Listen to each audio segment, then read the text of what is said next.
Bom dia, boa tarde, galera, tudo bem?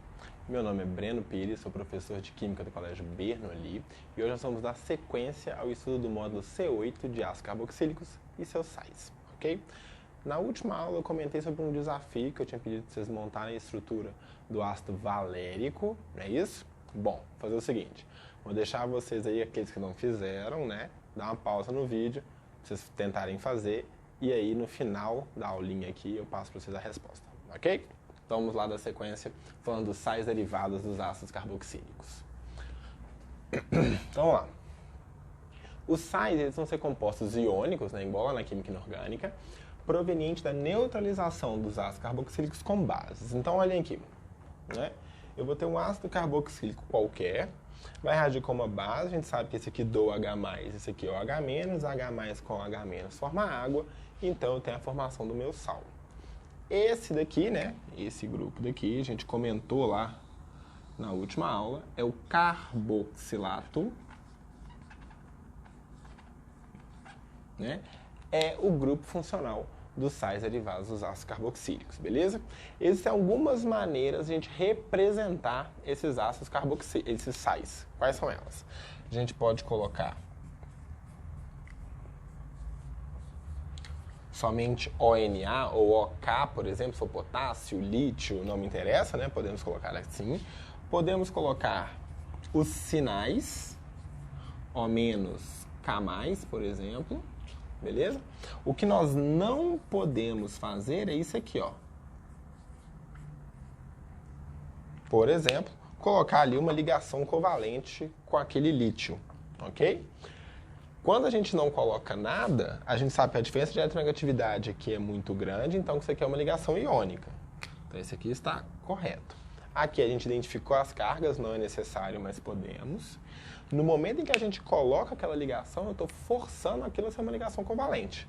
Então esse aqui está errado. Ok? Beleza? Bom, a nomenclatura eu já comentei lá um pouquinho na última aula, né? Se os ácidos carboxílicos, né, têm essa terminação ico, o carboxilato a terminação ato, é exatamente isso que nós vamos fazer.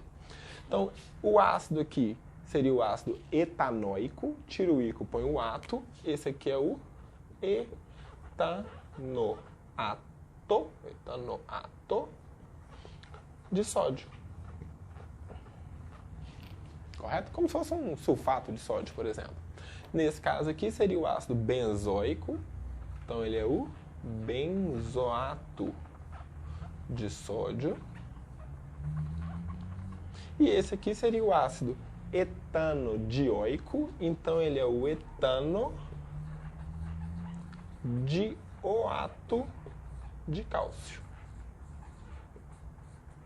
Obviamente, se os ácidos carboxílicos têm nomenclaturas usuais, os sais também podem ter. Então, esse sal aqui pode ser chamado de acetato de sódio, assim como esse sal aqui pode ser chamado de oxalato de cálcio, devido ao ácido oxálico, ok? Bom, os sais derivados de ácidos carboxílicos, né? Importante é isso aqui. Só que existe um tipo de sal derivado de ácido carboxílico que é um pouco diferente, é um pouco importante pra gente, que são os sabões, ok?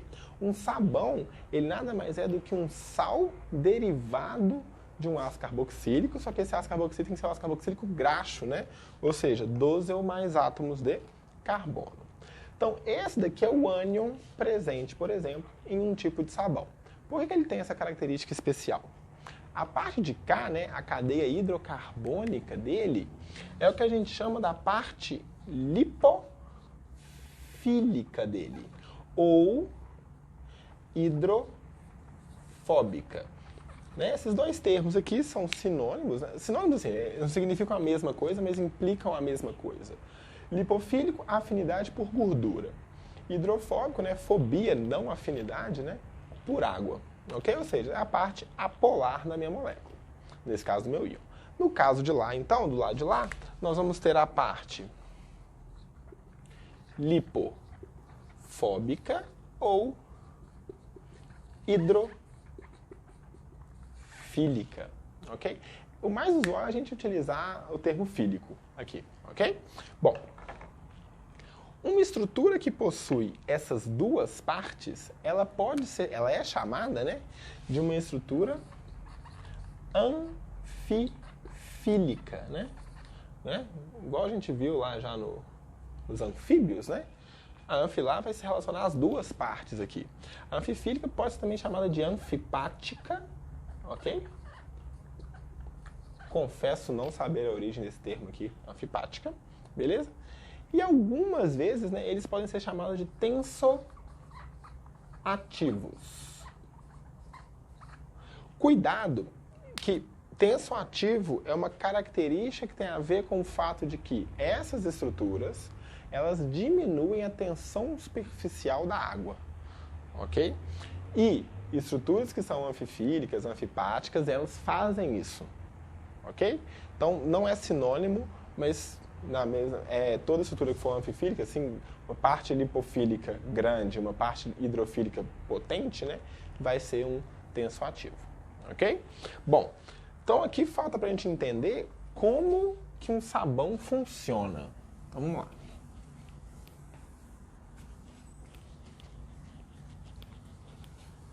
A gente utiliza sabão para limpar recipientes, né, ou coisas que estejam sujas de gordura, né?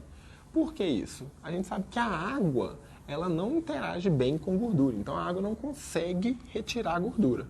No entanto, a utilização do sabão ajuda nisso, tá? O que eu vou fazer?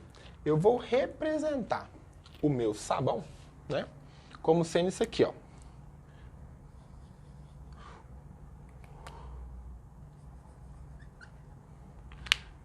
Ok? Então tem aqui, ó, a cadeia lipofílica e a cabeça hidrofílica. Tranquilo? Bom, então o que vai acontecer? Vamos deixar esse aqui. Vamos lá. Imaginem que a gente tenha um tanto de moléculas de gordura aqui. Então esse aqui é a gordura. Quando eu colocar o sabão no meio, o que vai acontecer? A parte lipofílica é que vai interagir com a gordura. Então vai ficar assim.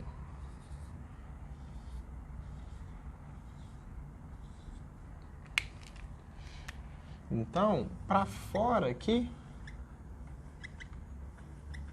fica a parte hidrofílica,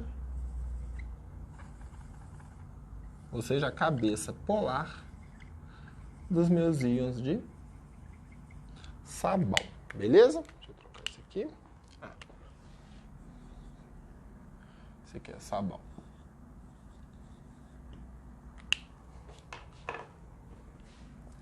Quando então a gente coloca isso na presença de água, a água já vai interagir bem com as cabeças polares, né?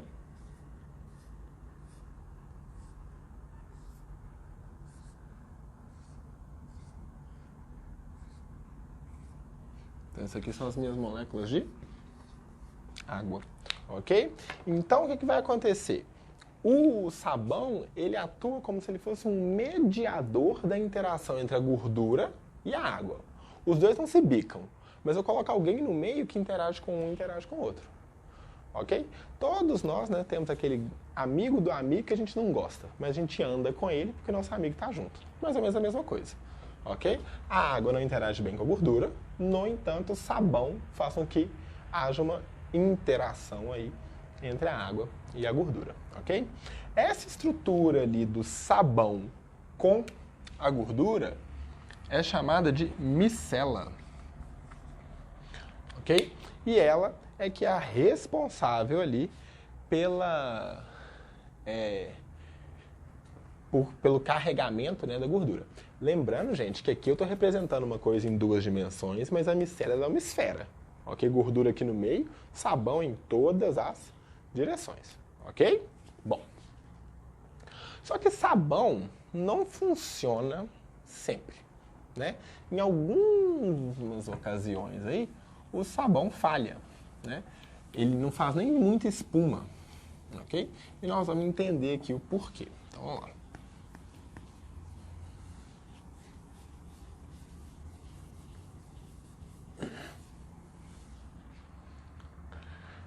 Observação, vamos um pouquinho.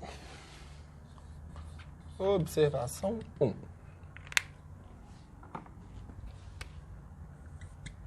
A eficiência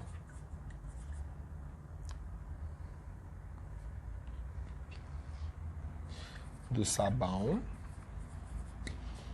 diminui em meios ácidos. Por que isso, gente? Vamos lá. O ânion do sabão, né, o carboxilato, é esse aqui. Ele é proveniente, a gente já viu, de um ácido fraco, né, um ácido cujo Ka ali é próximo de 10 a menos 5.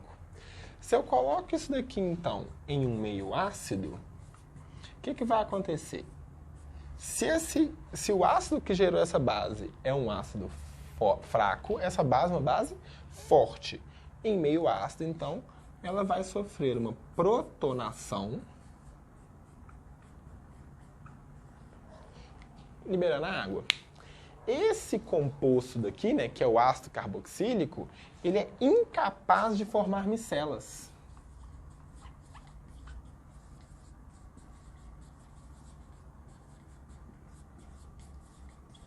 Porque ele é bem menos polar do que a água, né? Ele não tem uma carga aqui na cabeça dele, ali, naquela cabeça polar ali. E isso dificulta a interação com a água. Ele é bem menos solúvel em água do que o ânion dele. Ok? Então ele é incapaz de formar micelas. Observação 2.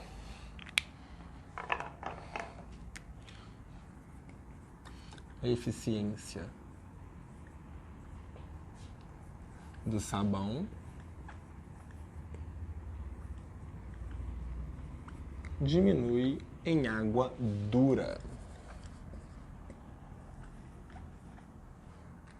Gente, o que é essa água dura aqui? Não é gelo, tá, gente? Água dura é uma água que possui elevada concentração de íons cálcio e ou magnésio.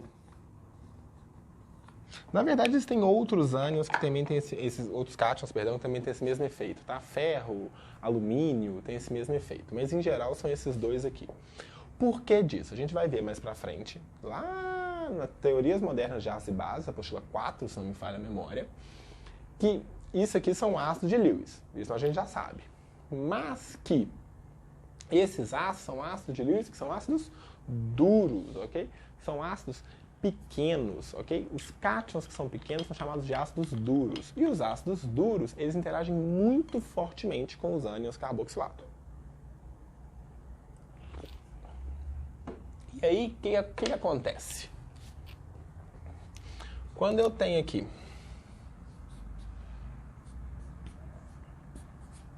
um ânion carboxilato na presença de cálcio, por exemplo, ele vai reagir com o cálcio e vai precipitar.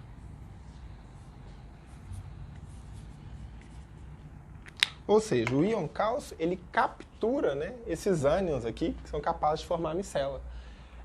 Se você mora em uma região cuja o solo é um solo calcário, né, um solo que tem excesso de cálcio, é muito comum que a água também seja calcária, ou seja, tenha excesso de íons cálcio. E, às vezes, é muito comum no chuveiro você ver entupindo, né? Você não limpa direitinho, ele vai entupindo, ali vai formando umas pedrinhas, ok? No chão do chuveiro, assim, de vez em quando parece que tem uma areinha bem fininha, tá? E isso é muito devido à presença disso daqui, desse sólido, ok? Bom, para terminarmos, né, antes da resposta aí do desafio, vamos para a última observação nossa daí,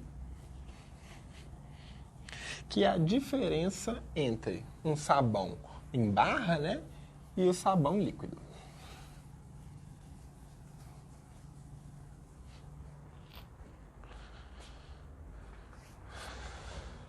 Então, vamos lá. Observação 3.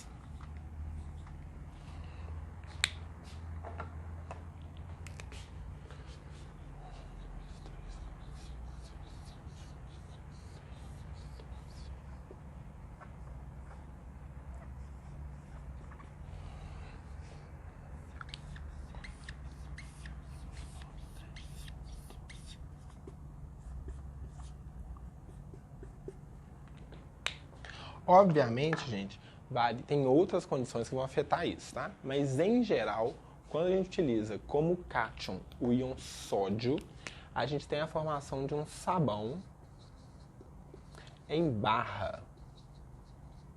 Enquanto a utilização do potássio, a gente tem a formação de um sabão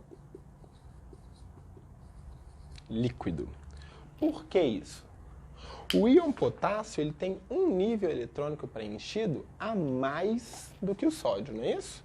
Isso faz com que o raio iônico dele seja maior. Se o raio iônico é maior, a força de interação entre os íons é menor. Se a força de interação entre os íons é menor, significa que ele muito possivelmente vai ter um ponto de fusão e de ebulição ali menor, o que significa que nas condições ambientes ele pode ser um estado físico menos coeso, né? Portanto, pode ser líquido. Obviamente, gente, se a gente tiver, por exemplo, ali na ponta, né, um ácido benzoico, por exemplo, né, uma cadeia carbônica seguida de um ácido benzoico, isso pode levar a outros fatores que vão modificar o ponto de fusão e ebulição. Mas o que vocês precisam entender é que utilização de íons, né, no caso cátions, com raios maiores, diminuem o ponto de fusão e de ebulição dessas estruturas. Beleza? Tranquilo?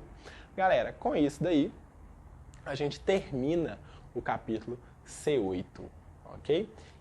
Se você ainda não fez aí, pausa o vídeo que eu vou dar a resposta agora da estrutura do ácido valérico, ok?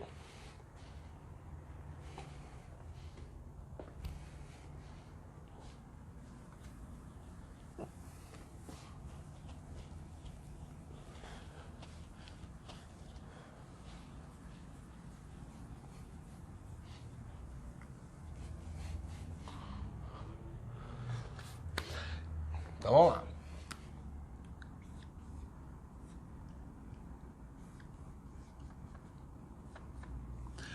Na última aula, a gente viu que esse ácido aqui tinha como nome usual o nome de ácido isovalérico. Correto? Galera, a gente já viu que esse prefixo iso aqui está relacionado ao fato de aqui ser um CH, CH3, CH3. Então, o ácido valérico